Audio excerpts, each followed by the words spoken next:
جب بھی نماز قضا ہوئی ہے آپ نے قضا بھی پڑھی ہے, استغفار بھی کیا ہے. سمجھ میں نہیں آ رہی میرے خیال بات؟ اب اس پر کوئی دلیل لے کر آؤ کہ 4 نمازیں غزوہ خندق میں قضا ہوئی وہ تو پڑھی جائیں گی, 4000 تو معاف ہیں. اس پر کوئی حدیث لے کر آؤ تو ہم کہیں گے بھائی معاف ہیں.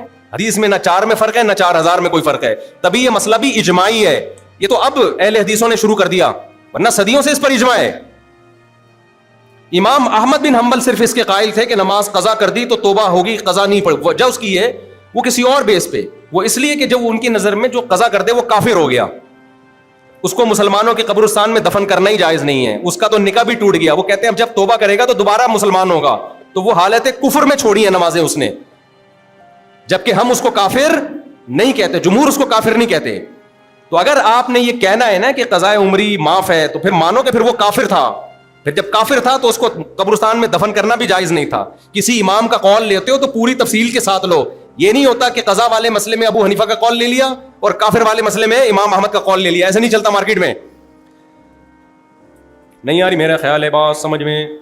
اسلام میں توحید کے بعد جو پریکٹیکل لائف جب آپ کی شروع ہوتی ہے نا, جب بھی کوئی غیر مسلم آئے گا اور کلمہ پڑھ کے اسلام قبول کیا, اس کے لیے چستی نہیں چاہیے.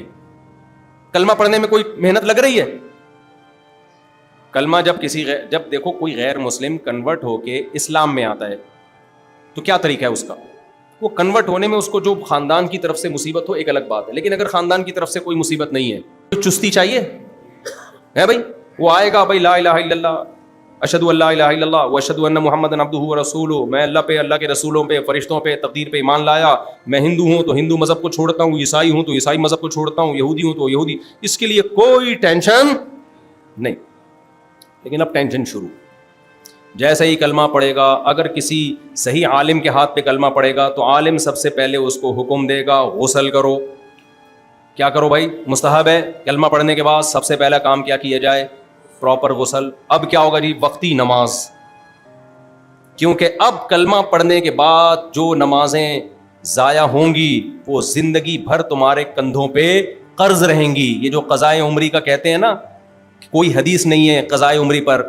آج کل بہت بڑا مسئلہ یہ ہے, بخاری مسلم کی حدیث ہے کہ علماء دنیا سے ختم ہوں گے, لوگ جاہلوں کو سردار بنا لیں گے. اتنی بھی سینس نہیں ہے کہ نماز قضا جب آپ نے کر لی ہے تو بغیر قضا کے وہ معاف ہو جاتی ہے. حدیث اس پر چاہیے. یہ ہم سے کہتے ہیں نا قضائے عمری کی کوئی دلیل بتاؤ, ان سے کہیں کہ نماز بغیر قضا کے صرف توبہ سے معاف ہو جاتی ہے, اس کی پہ کوئی حدیث بتاؤ. یعنی جو جس کو دلیل پیش کرنی ہوتی ہے وہ دلیل تو ہوتی نہیں, الٹا ہم سے دلیل مانگ رہا ہوتا ہے.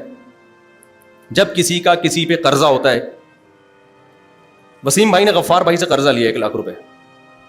وسیم بھائی نے غفار بھائی سے 1 لاکھ روپے قرضہ لیا, گنے بن کے پیسے اٹھا کے لے گئے. بولا 1 مہینے بعد دے دوں گا. 1 مہینے بعد نہیں دیے.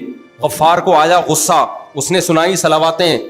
وسیم نے کہا معاف کر دو یار, مجھ سے لیٹ ہو گیا. غفار نے کہا چل میں نے معاف کیا. وسیم نے کہا لو بھائی قرضہ کیا ہو گیا؟ قرضہ تھوڑی معاف کیا میرے بھائی, جو لیٹ پیمنٹ کر رہے وہ معاف کر دی ہے.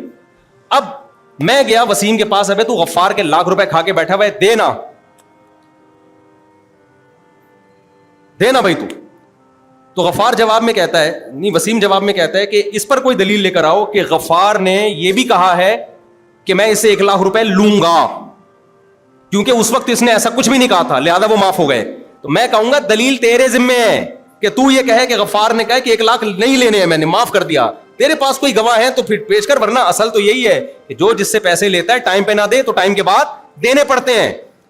دین اللہ حق و ان یقضى حدیث میں آتا ہے, اللہ کا قرضہ اس بات کے زیادہ لائق ہے کہ دیا جائے. یہ تو میں جب کہہ رہا ہوں, جب اگر حدیث نہ بھی ہوتی تو بھی قضاء عمری واجب تھی, جبکہ اس پر تو حدیثیں بھی موجود ہیں. نبی کی جب بھی نماز قضا ہوئی ہے آپ نے قضا بھی پڑھی ہے, استغفار بھی کیا ہے. سمجھ میں نہیں آ رہی میرے خیال بات؟ اب اس پر کوئی دلیل لے کر آؤ کہ 4 نمازیں غزوہ خندق میں قضا ہوئی وہ تو پڑھی جائیں گی, 4000 تو معاف ہیں. اس پر کوئی حدیث لے کر آؤ تو ہم کہیں گے بھائی معاف ہیں. حدیث میں نہ 4 میں فرق ہے نہ 4000 میں کوئی فرق ہے. تبھی یہ مسئلہ بھی اجماعی ہے. یہ تو اب اہل حدیثوں نے شروع کر دیا, ورنہ صدیوں سے اس پر اجماع ہے. امام احمد بن حنبل صرف اس کے قائل تھے کہ نماز قضا کر دی تو توبہ ہوگی, قضا نہیں پڑ. وجہ اس کی ہے وہ کسی اور بیس پہ, وہ اس لیے کہ جب ان کی نظر میں جو قضا کر دے وہ کافر ہو گیا, اس کو مسلمانوں کے قبرستان میں دفن کرنا ہی جائز نہیں ہے, اس کا تو نکاح بھی ٹوٹ گیا. وہ کہتے ہیں اب جب توبہ کرے گا تو دوبارہ مسلمان ہوگا, تو وہ حالت کفر میں چھوڑی ہیں نمازیں اس نے, جبکہ ہم اس کو کافر نہیں کہتے, جمہور اس کو کافر نہیں کہتے. تو اگر آپ نے یہ کہنا ہے نا کہ قضاء عمری معاف ہے تو پھر مانو کہ پھر وہ کافر تھا. پھر جب کافر تھا تو اس کو قبرستان میں دفن کرنا بھی جائز نہیں تھا. کسی امام کا قول لیتے ہو تو پوری تفصیل کے ساتھ لو. یہ نہیں ہوتا کہ قضا والے مسئلے میں ابو حنیفہ کا قول لے لیا اور کافر والے مسئلے میں امام احمد کا قول لے لیا. ایسا نہیں چلتا مارکیٹ میں. نہیں آ رہی میرا خیال ہے بات سمجھ میں. تو ہر آدمی منجن بیچ رہا ہے یار یوٹیوب پہ آ کے. یہ لوگ تمہیں ابو حنیفہ امام شافعی سے جو ہٹاتے ہیں نا کہ ہم نبی کو مانتے ہیں, ابو حنیفہ کو نہیں مانتے. اصل میں نبی کو ماننے کی بات نہیں ہے, نبی کو سب مانتے ہیں. بات یہ ہوتی ہے کہ حدیثوں کی ایک تشریح ائمہ نے کی ہے, ایک تشریح یہ لوگ کر رہے ہیں. یہ کہتے ہیں ہماری تشریح تو اللہ کے رسول کی تشریح ہے اور ابو حنیفہ کی تشریح وہ قرآن حدیث کے خلاف ہے. یہ غلط ہے بھائی. ابو حنیفہ شافعی کو تم سے زیادہ قرآن حدیث کا پتا تھا. سمجھتا نہیں ہے نا بات کو. اس لیے جو ائمہ کرام کو چھوڑے گا نا وہ آج کل کے اسکالر کی تقلید پہ آ جائے گا. وہ لیبل اس پہ قرآن و سنت لگائے گا, اندھی تقلید کر رہا ہوگا ان کی. اس لیے میں بار بار کہتا ہوں ہمیں کوئی حنفیت کو پھیلانے کا شوق نہیں. اگر ہم حنفیت کو پھیلانے کی کوشش کرتے تو ہم شوافے کو برا سمجھتے, حنابلہ کو برا سمجھتے. ہمارا ظرف تو بہت بڑا ہے, لیکن ہم تمہیں یہ کہہ رہے ہیں کہ تمہیں یہ مجتہدین سے ہٹا کے قرآن و سنت کے نام پہ اپنا منجن بیچ رہے ہیں. اس منجن پہ قرآن و حدیث کا لیبل لگ رہا ہے اور ابو حنیفہ شافعی نے جو بات کی اس کو کہتے ہیں قرآن حدیث کے خلاف ہے. یہ تمہیں لگ رہی ہے خلاف ہے, نہیں, خلاف تمہاری باتیں ہیں. خیر میں سستی پہ رپورٹ پیش کر رہا تھا. بار بار یہ بیچ میں قیام و طعام جو ہے نا, جب ہم منزل کی طرف جاتے ہیں تو بیچ میں قیام و طعام آتا ہے.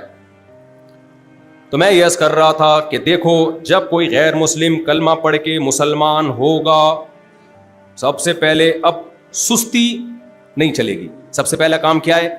عشاء پڑھ لے بھائی. عشاء میں مسلمان ہوا, چل بھائی شاباش, جتنی آتی ہے 4 رکعتیں کسی بھی طریقے سے اس کو پڑھا دی جائیں گی اور وتر بھی پڑھائے جائیں گے.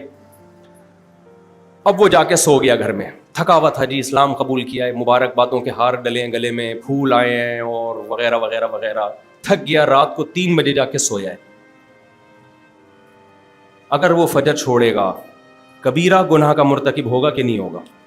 اسلام میں نماز قضا کرنے سے بڑا کوئی جرم نہیں. واحد ایک ایسا عمل ہے جس میں امام احمد تو کہتے ہیں اسلام سے ہی خارج ہو گیا, جمہور کہتے ہیں خارج تو نہیں ہوا لیکن کفر کے قریب پہنچ گیا. اگر وہ سست ہے اٹھے گا فجر میں, سست آدمی کا باپ بھی نہیں اٹھ سکتا معذرت کے ساتھ. فجر میں اٹھنا سستوں کا کام نہیں. ہمارے جاننے والے لاہور جا رہے تھے, صبح کی 6 بجے کی فلائٹ تھی, فلائٹ اڑا دی انہوں نے. بولا کون اٹھے گا صبح بھائی, ٹکٹ ہی کینسل کرا دیا. انہوں نے بولا یار صبح میرے لیے عذاب ہے بھائی اٹھنا, راتوں کو آج کل 2-2, 3-3 بجے لوگ سوتے ہیں. انہوں نے کہا فجر میں صبح 6 بجے کو, انہوں نے کہا کسی ان کے الفاظ ہیں بھائی, یہ کسی مولانا کو کرا دے یہ ٹکٹ یار, یہ کسی مولانا نے جانا ان کو اپنا ٹکٹ دے دیتا ہوں. یہ ان کے الفاظ ہیں, وہ فجر میں اٹھتے ہیں. تو ایک داڑھی والے تھے, انہوں نے کہا مجھے کہا کہ یہ میں آپ ٹرانسفر کیا یا کیا کیا, کیونکہ آپ فجر میں اٹھتے ہیں. فجر میں اٹھنا سست آدمی کا کام بولو نہیں ہے. اسلام تو شروع ہی ٹینشن سے ہو رہا ہے. ہندوستان میں ایک غیر مسلم انگریز تھا, گرمیوں میں رمضان میں مسلمان ہو گیا. ایک تو گرمی اوپر سے, تو ایک دیہاتی تھا وہاں پہ گاؤں کا, اس نے بولا پتہ چلے گا اس کو اسلام تو لے آیا ہے. اور آپ کو پتہ ہے اگر کوئی غیر مسلم جو صبح سے کھا رہا تھا 12 بجے تک 1 بجے تک کھاتا رہا رمضان میں, جیسے ہی اسلام قبول کرے گا, روزہ تو نہیں ہوا اس کا لیکن اب کھانا پینا اس کے لیے ناجائز. جیسے کوئی حیض والی عورت جس کا روزہ نہیں تھا, اگر حیض آنا بند ہو جائے روزے کے بیچ میں تو اب کھانے پینے سے رکنا اس پہ کیا ہو جائے گا؟ واجب. ایک آدمی مسافر تھا, روزہ نہیں رکھا اس نے, اسی دوران اپنے شہر میں آ گیا, وہ روزہ تو نہیں ہے اس کا لیکن اب شام تک روزے داروں کی طرح رہنا اس پہ واجب, کیونکہ فمن شہید منکم الشہر فلیصم, یہ حکم اس کی طرف متوجہ ہو گیا ہے. روزہ تو نہیں ہوگا کیونکہ روزے کے رکن پایا نہیں گیا صبح سے, لیکن اب اس پہ روزے داروں کی طرح رہنا لازم ہو جائے گا. تو اب آپ بتاؤ, غیر مسلم نے رمضان میں صبح 8 بجے اسلام قبول کر لیا گرمیوں میں, تو فوراً اس کو کیا کہا جائے گا؟ بھائی آپ کا آج کا روزہ تو نہیں ہے, کیونکہ روزہ صبح صادق کے بعد سے ہوتا ہے.